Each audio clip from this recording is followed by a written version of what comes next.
today's go, this is probably one of the craziest, most unbelievable things I've ever done. This car is one of those Holy Grail cars that I've always wanted to drive. But it's just one of those cars that if you know, you know. As you can see, it's, you know, absolutely massive. Look at the size of the thing. So from the factory, these came with a 3-litre V6 engine in the back. So where the back seats are is a V6 3-litre, basically from a Laguna. As you can see from the bodywork, it's not standard Clio whatsoever. The arches are absolutely massive. The side sills on this car are huge. But as ever, guys, we're going to run through this thing, show a couple of quirks and features that I personally like about one of the Holy Grail hot hatches that I've always wanted to feature on the channel, and then I'm going to go and drive it on my own down some B roads.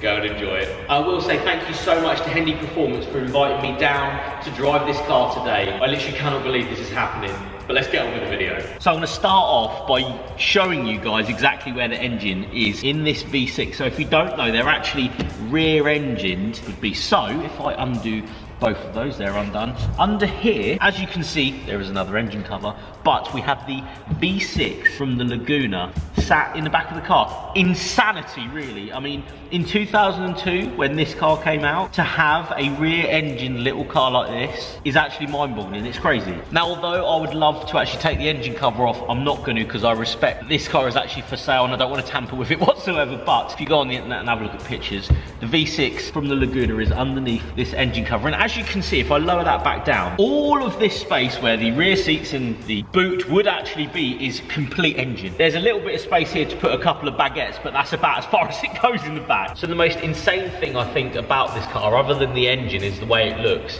It is gargantuan. It has a massive body kit on it from the factory, and as you can see, and I only noticed this when I actually got a chance to look round this car, it's actually got the Clio base here, but it's literally had the body kit stuck to it, so you can actually see the seam line going all the way around where the body kit actually meets the original shell. And that's crazy, even down to when you open the door, the actual door handle is so far in, there's a huge gap between the actual end of the bodywork and the actual opening of the door. And as you can see, look how big these bits are.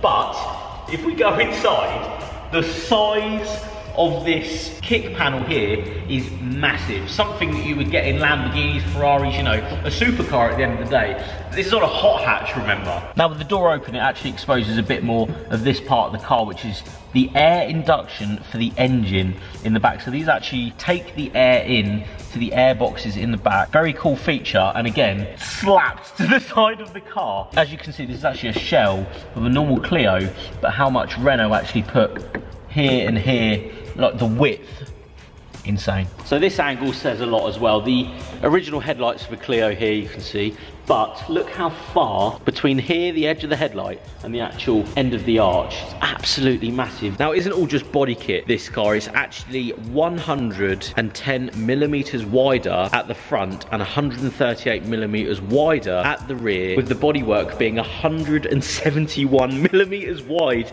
from the factory compared to the 172 of the same sort of era. Now, the wheels on the Clio V6 are actually 17s. That means they're 2 inches larger in diameter than the 172s of the same generation. And this is a true staggered setup. So you'd have a 205 tyre width on the front and a 235 on the rear.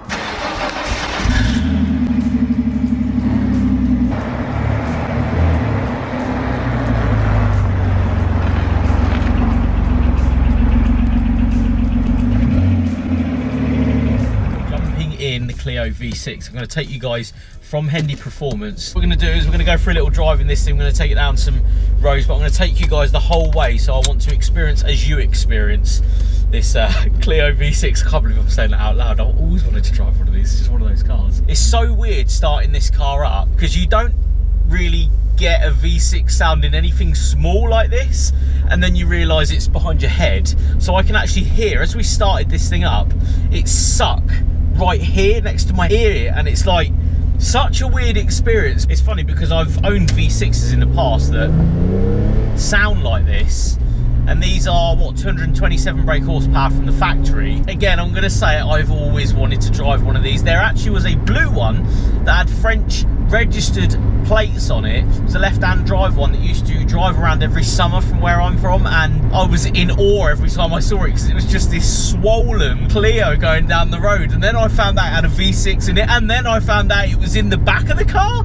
Oh, absolute insanity. So what's it like to drive? These have the 6-speed manual box, and to be honest, looking forward, you wouldn't have a clue. Now, as you actually drive this thing, it's so, I'm going to say disorientating, because there's a V6 sound coming from behind me. Such a weird experience in a small car. The other thing to point out is the air ducts at the sides. I can hear it literally forcing the air into the engine. In both ears, I can hear all of the air going into the car. The overriding feeling I have in my head, though, as I look out in the rearview mirrors, is how thick this thing feels in the road. You can definitely feel there's a 235 width tyre on the back of these things.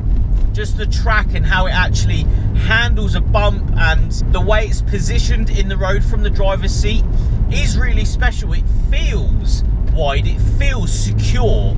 It's when you put your foot down, though. A V6 sat behind your head singing away.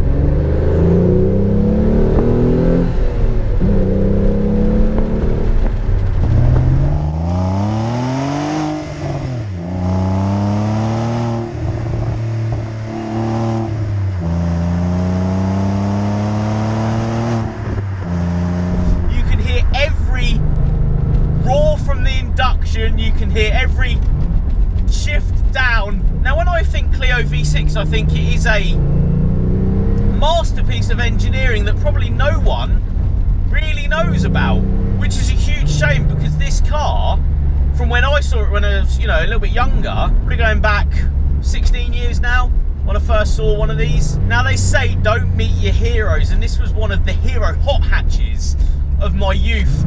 Whenever I saw one, I was just in awe of it, of how stupid and crazy it looked on the road. That V6 sat behind you, 227 brake horsepower, but in the hot hatch game these days, that's not a lot, and I agree with that. It's not a lot of power. Something so pure about it being naturally aspirated.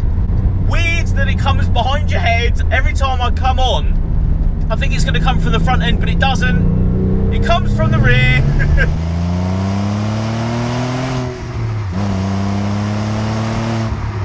There's something really special about that, and I have lacked special in a lot of hot hatches that I've driven, and this reminds me of the Renault 5 GT Turbo. You know, 172s are very good, but it's just in a class of its own, this car. It drives in a different way, and I can't put my finger on exactly how it drives, because it feels really thick, although I'm high up and in a French car position with the pedals not close together, but they are close together in the grand scheme of hot hatches. Steering wheel's weird and normal.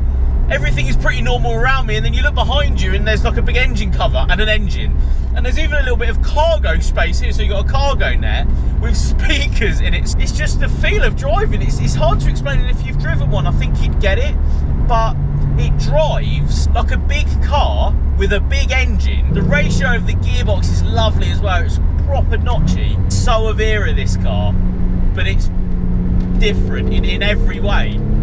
And I've never driven something that feels like a supercar, bear with me on this, but is a hot hatch.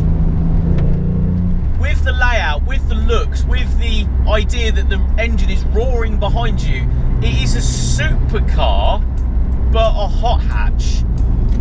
I'm trying to work that out for you guys. I don't know if that makes you sound like an idiot. It probably does. Driving it, it makes you feel like you're in something expensive because of the layout, the engine and the air and everything going whooshing past you. You look out of the mirrors and there's huge bodywork behind you, but the simplicity of just a comfy little Clio at the same time. Awesome little car, this. Yeah, this is bloody cool, this. This one, 30,000 miles it's got on it. So again, massive thank you to Hendy Performance, and I'm trying to sort of relay how I feel about this car. It's really hard because, you know, I've wanted to drive Cosworths and stuff, but a Clio V6, whoo, tell you what, let's just test the turning circle is horrendous in this car, horrendous. But what do you expect? It's probably wider than it is long, this thing. It's hard to put into perspective, and I really hope you guys appreciate this. This car, for me, came about in my life, and I saw one when I just got into cars. I'd seen a Renault 5 GT Turbo, thought it was really cool. And then you seen your Lamborghinis, and you seen all this, and you thought, that's really cool. And then you saw this thing that was rear-engined, that made that noise. Wow, what a cool little car. This is my happy place.